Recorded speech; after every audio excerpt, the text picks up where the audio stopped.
विपिन बाबू के लिए स्त्री ही संसार की सुंदर वस्तु थी।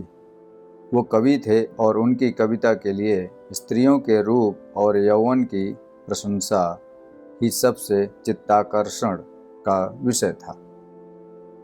उनकी दृष्टि में स्त्री जगत में व्याप्त कोमलता, माधुर्य और अलंकारों की सजीव प्रतिमा थी। जबान पर स्त्री का नाम आते ही उनकी आंखें जगमगा उठती थी, कान खड़े हो जाते थे, मानो किसी रसिक ने गान की आवाज़ सुन ली हो। जब से होश संभाला तभी से उन्होंने उस सुंदरी की कल्पना करनी शुरू की थी जो उनके हृदय की रानी होगी।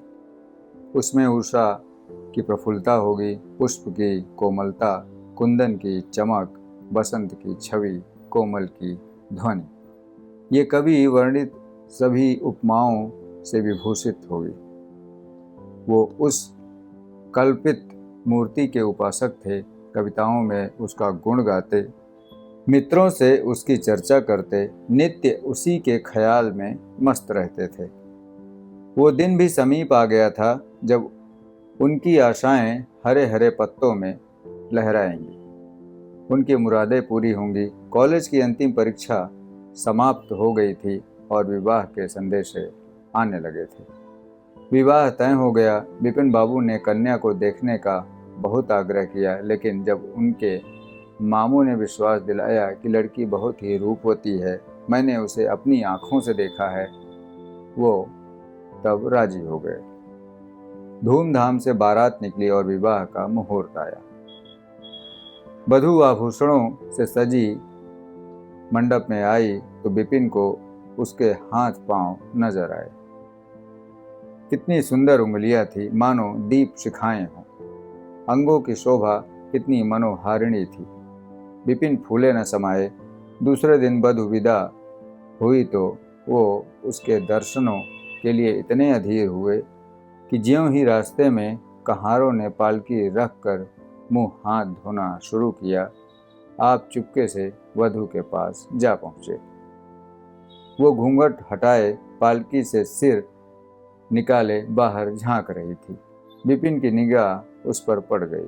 घृणा, क्रोध और निराशा की एक लहर सी उन पर दौड़ गई। वो परम सुंदरी रमणी न थी जिसकी उन्होंने कल्पना की थी, जिसकी वो वर्षों से कल्पना कर रहे थे। ये एक चौड़े मुंह, चिपटी नाक और फूले हुए गालों वाली कुरूपा स्त्री थी। रंग गोरा था पर उसमें लाली के बदले सफ़ेदी थी, और फिर रंग कैसा ही सुंदर हो, रूप की कमी नहीं पूरी कर सकता। विपिन का सारा उत्साह ठंडा पड़ गया। हाँ, इसे मेरे ही गले पड़ना था। क्या इसके लिए समस्त संसार में और कोई न मिलता था? उन्हें अपने मामू पर क्रोध आया, जिन्होंने वास्तव में उन्हें मामू बनाया था। वधू की तारीफों के पुल बांध दिए थे। अगर इस वक्त वो मिल जाते तो विपिन उनकी ऐसी खबर लेता कि वो भी याद रखते। जब कहारों ने फिर पालकियां उठाई तो विपिन मन में सोचने लगा, इस स्त्री के साथ कैसे मैं बोलूँगा, कैसे मैं इसके साथ जीवन काटूंगा। इसकी ओर तो ताकने से ही घृणा होती है। ऐसी कुरूपा स्त्री भी संसार में है, इसका मुझे अब तक पता न था। क्या मुंह ईश्वर ने बनाया है, क्या आँखें हैं।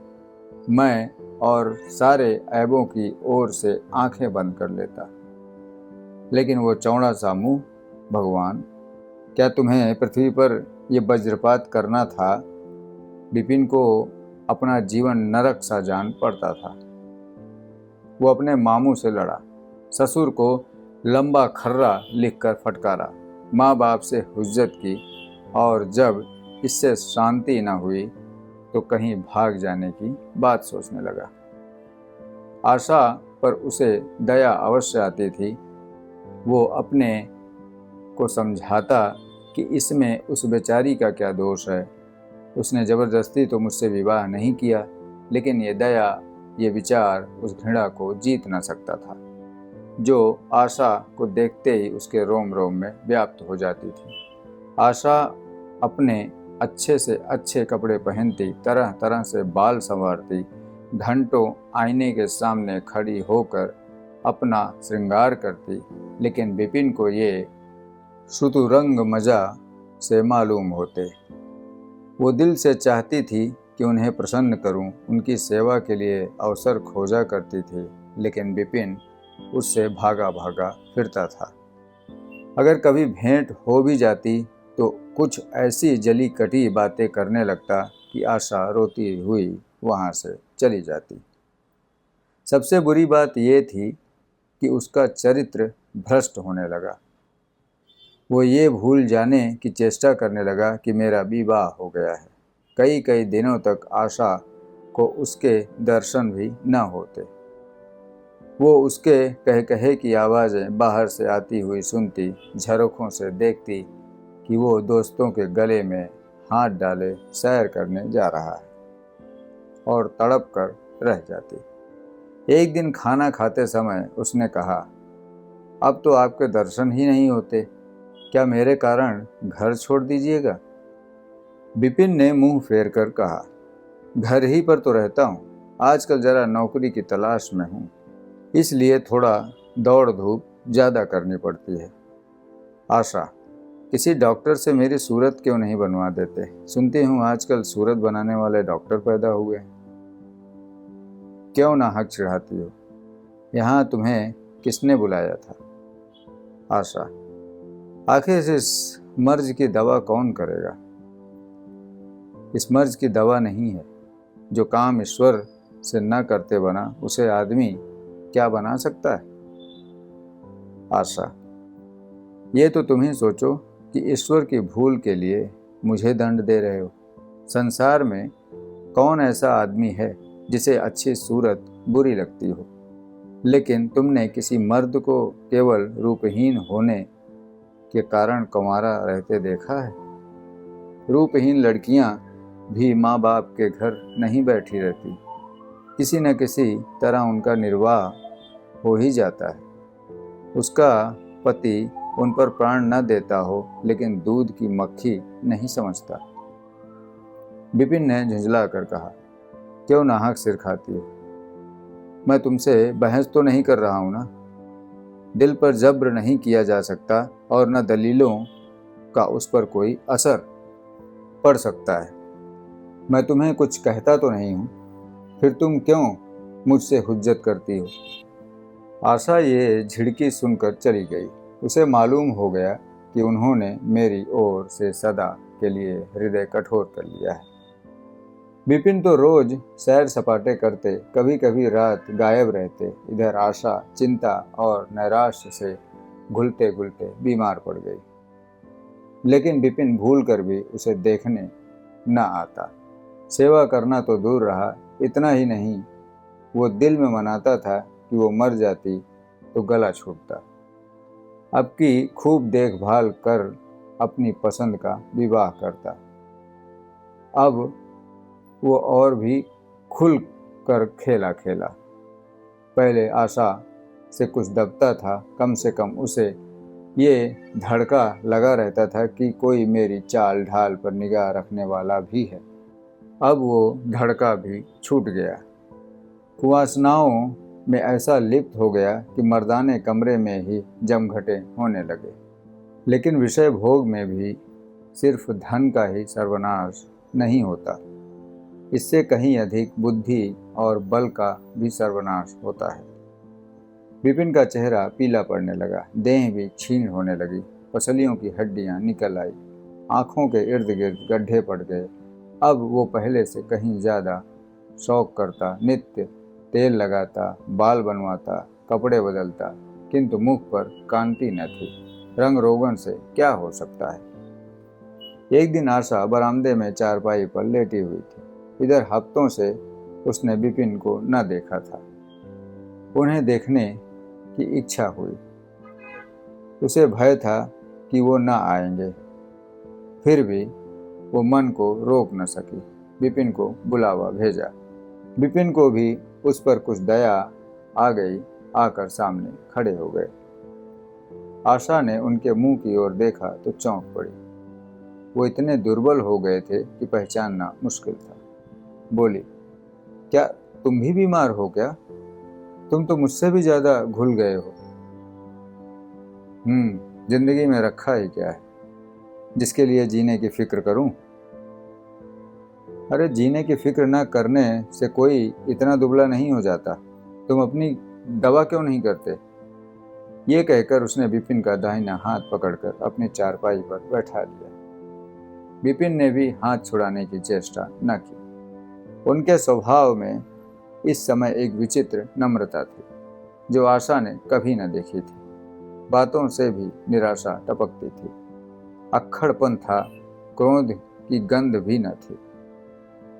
आशा को ऐसा मालूम हुआ कि उनकी आंखों में आंसू भरे हुए हैं। विपिन चारपाई पर बैठते हुए बोले, मेरी दवा अब मौत करेगी। मैं तुम्हें जलाने के लिए नहीं कहता। ईश्वर जानता है मैं तुम्हें चोट नहीं पहुंचाना चाहता। मैं अब ज़्यादा दिनों तक न जीऊँगा। मुझे किसी भयंकर रोग के लक्षण दिखाई दे रहे हैं। डॉक्टरों ने भी यही कहा है। मुझे इसका खेद है कि मेरे हाथों तुम्हें कष्ट पहुंचा, पर क्षमा करना। कभी कभी बैठे बैठे मेरा दिल डूब जाता है, मूर्छा सी आ जाती है। ये कहते कहते एकाएक वो कांप उठा। सारी देह में सनसनी सी दौड़ गई।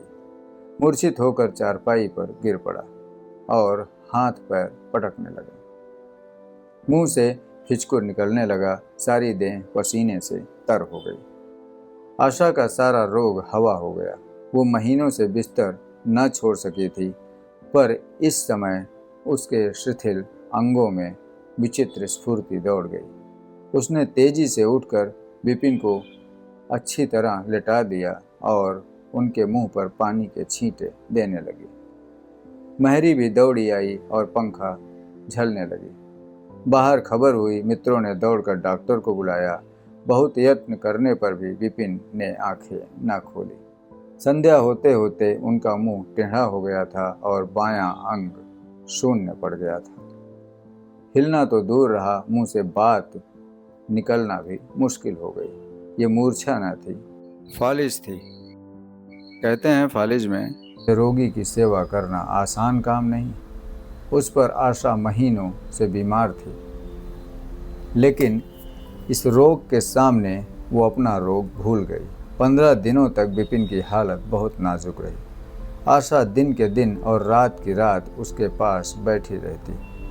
उनके लिए पथ्य बनाना, उन्हें गोंद में संभाल कर दवा पिलाना, उनके जरा जरा से इशारे को समझना उसी जैसी धैर्यशीला स्त्री का काम था। अपना सिर दर्द से फटा करता, ज्वर से देह तपा करती, पर उसे जरा भी परवाह न थी। 15 दिनों के बाद विपिन की हालत कुछ संभली। उनका दाहिना पैर तो लुंज पड़ गया था, पर तोतली भाषा में कुछ बोलने लगे थे। सबसे बुरी गत उनके सुंदर मुख की हुई थी। वो इतना टेढ़ा हो गया था कि जैसे कोई रबर के खिलौने को खींचकर बढ़ा दे। बैटरी की मदद से जरा देर के लिए बैठ या खड़े हो जाते थे, लेकिन चलने फिरने की ताकत न थी। एक दिन लेटे लेटे उन्हें क्या जाने क्या ख्याल आया, आईना उठाकर अपना मुंह देखने लगे। ऐसा कुरूप आदमी उन्होंने कभी न देखा था। आहिस्ता से बोले, आशा, ईश्वर ने मुझे गुरूर की सज़ा दे दी। वास्तव में ये उसी बुराई का बदला है जो मैंने तुम्हारे साथ की। अब तुम अगर मेरा मुंह देखकर घृणा से मुंह फेर लो तो मुझे तुमसे ज़रा भी शिकायत न होगी। मैं चाहता हूँ कि तुम मुझसे उस दुर्व्यवहार का बदला लो जो मैंने तुम्हारे साथ किए हैं। आशा ने पति की ओर कोमल भाव से देखकर कहा, मैं तो आपको अब भी उसी निगाह से देखती हूँ। मुझे तो आप में कोई अंतर नहीं दिखता। विपिन, वाह, बंदर का सा मुंह हो गया है। तुम कहती हो अंतर ही नहीं दिखता। मैं तो अब कभी बाहर न निकलूँगा। ईश्वर ने मुझे सचमुच दंड दिया। बहुत यत्न किए गए, पर विपिन का मुंह सीधा न हुआ।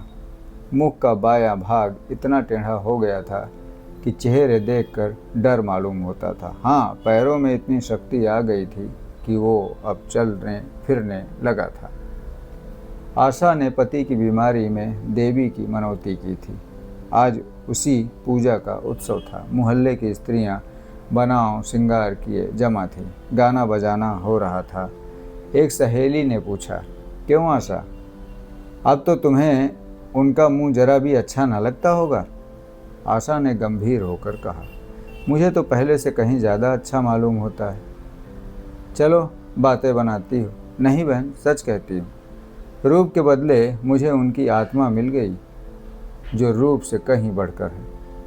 विपिन कमरे में बैठे हुए थे। कई मित्र जमा थे। ताश हो रहा था। कमरे में एक खिड़की थी जो आंगन में खुलती थी। इस वक्त वो बंद थी। एक मित्र ने चुपके से उसे खोल दिया और शीशे से झांक कर विपिन ने कहा, आज तो तुम्हारे यहाँ परियों का अच्छा जमघट है। विपिन बोलता है, बंद कर दो। अजी जरा देखो तो कैसी कैसी सूरतें हैं। तुम्हें इन सबों में कौन सबसे अच्छी मालूम होती है? विपिन ने उड़ती हुई नज़रों से देखा और कहा, मुझे तो वही सबसे अच्छी मालूम होती है जो थाल में फूल रख रही है। वो आ रही आपकी निगाह, क्या सूरत के साथ तुम्हारी निगाह भी बिगड़ गई? मुझे तो वो सबसे बदसूरत मालूम होती है, इसलिए कि तुम उसकी सूरत देखते हो और मैं उसकी आत्मा देखता हूँ। अच्छा, यही मिसेस विपिन है? जी हाँ, ये वही देवी हैं। दोस्तों, ये थी मुंशी प्रेमचंद जी की कहानी स्त्री और पुरुष। आप लोगों को ये कहानी कैसी लगी कमेंट में ज़रूर लिखकर बताइएगा, और चैनल को सब्सक्राइब नहीं किया है तो ज़रूर कर लीजिएगा। बेल आइकॉन ज़रूर दबा देना, उससे मेरी आने वाली कहानियों का नोटिफिकेशन आपको आ जाएगा। तो मिलते हैं अगली कहानी में एक नई कहानी के साथ। अपना ख्याल रखिए, अपनों का ख्याल रखिए। धन्यवाद।